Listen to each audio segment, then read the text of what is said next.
Sometimes a game will just have a certain atmosphere that makes you want to chill and hang out with people. Particularly one where you play as a girl who bounces on a giant jellyfish while her enemies fall before her, begging for mercy.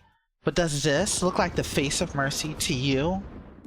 Welcome to Overfield, a new gacha-based adventure RPG. I've been posting a lot of clips on my Blue Sky, and quite a few friends have seen it, and they picked up the game too. So I wanted to make something for them, or just for anyone who is curious about Overfield, so that you guys will know exactly what draws me to this game. So let me set the scene for you. You download Overfield, which is available on Steam. You wait for it to download. You wait for it to download again. You click play. You expect this grand intro to throw a deep, dramatic story at you. In reality, they shove you in a bottle. Yeah, they shoved you in a bottle. You're just in a bottle. That's how the game starts. So I should probably explain a little bit better than that. The story revolves around Rhoda Corporation and a group of people called Salvagers. The Salvagers explore these zones known as Overfields, which resemble the real world, except they're a little bit different. The charm of the game's design is that all of the worlds are super oversized and the characters are so small. The best way I can describe it is, you ever seen photos of ninjoids hanging out and just interacting with the real world? Which used to be a thing online that people used to post their ninjoids doing random little things. That's what this game looks like, and it is so cute. From here, the tutorial introduces you to your character's basic moveset. You have your basic combo attack. You have your dashes. You also have a dash back attack and a dash forward attack too. The most standout feature in particular is the recall function. The recall function teleports you back to wherever you are in the previous 3 seconds, allowing you to dodge attacks, redo platforming, or do special teleport counterattacks, which are actually really strong, dealing damage almost considerable to the 2 skills that you have access to. The AP meter limits how much you can do in a given time, so even though your skills and your teleport attacks don't have cooldowns, if you spam it too much, it can leave you wide open to get hit by some pretty painful attacks. Think wisely before you spam. Or don't, because honestly, the animation that happens if you let your AP run out and try to dash is so funny. Alright, now that we've gotten the basic tutorial out the way, let me talk about these characters, because I really like the design and direction that they've gone with for character design in this game. It's really growing on me, so let's talk about that. What better to start with when it comes to talking about characters than with our starting character, Faye?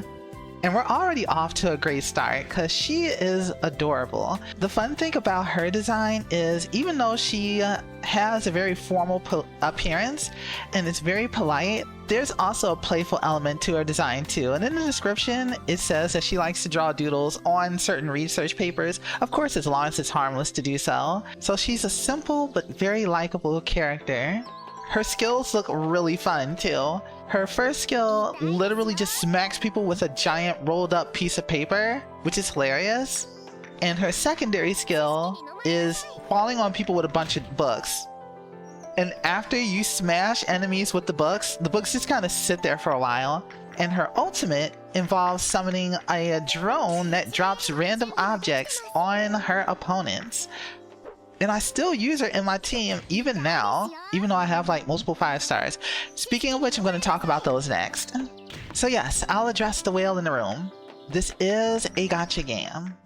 Some things to note before I start talking about gacha characters. All characters that you pull on a banner is guaranteed within 70 pulls. There is a chance that you can pull your character before 70 pulls. However, it's a 50-50 if you pull it before 70. But if you get to 70, you are guaranteed the banner character.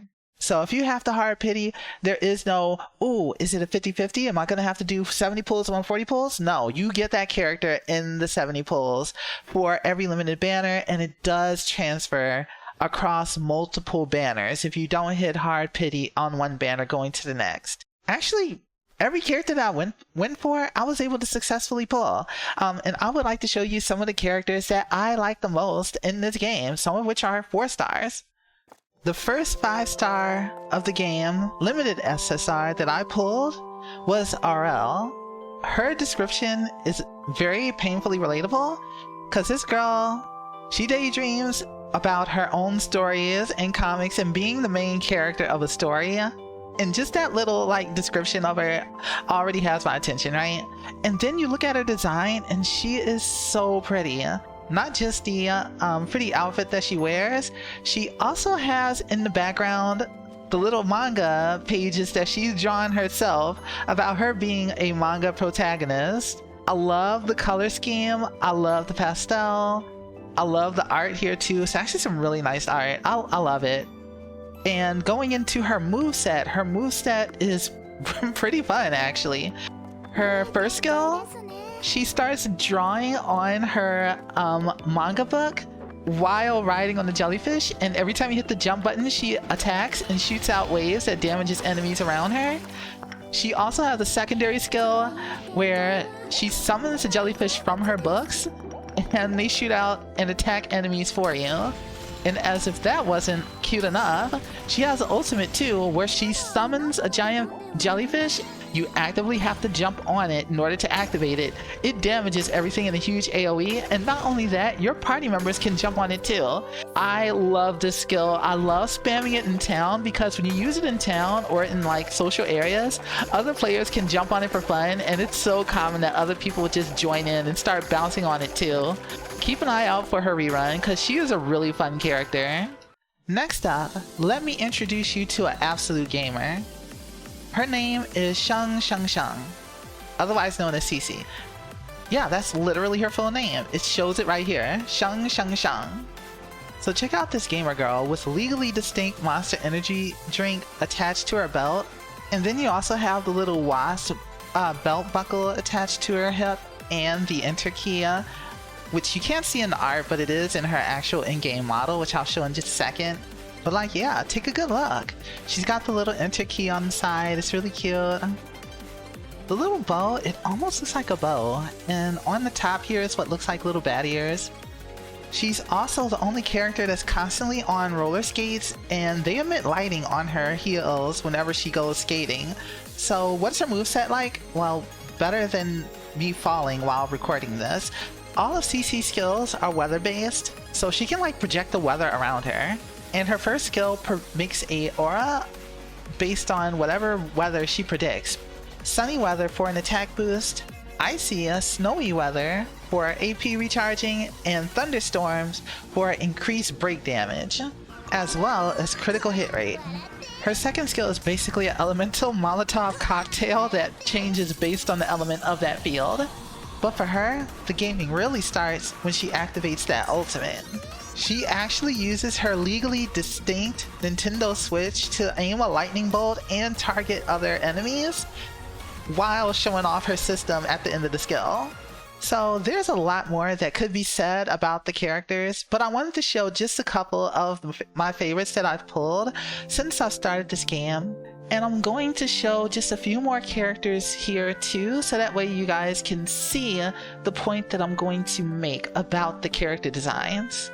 If you look at the character profiles, you'll see that they all tend to revolve around a focus on discussing hobbies, interests, and pursuits, whether it be something more traditional or cottagecore, or maybe high fashion. Generally, the style of the characters in this game are more shoujo oriented than most gacha games. In other gacha games, most characters tend to focus on like having an edgy or fancy backstory. These characters are more focused on a theme or just something that's just relatable. One of the characters works in fast food, another is a barista. That's a type of appeal that they're going for. Rather than an extravagant appeal, they're going with a more relatable appeal and designs that are representative of that interest. So this was meant to be a video where I talked about everything that I liked in the game. However, I realize now just talking about the characters alone is enough for its own video.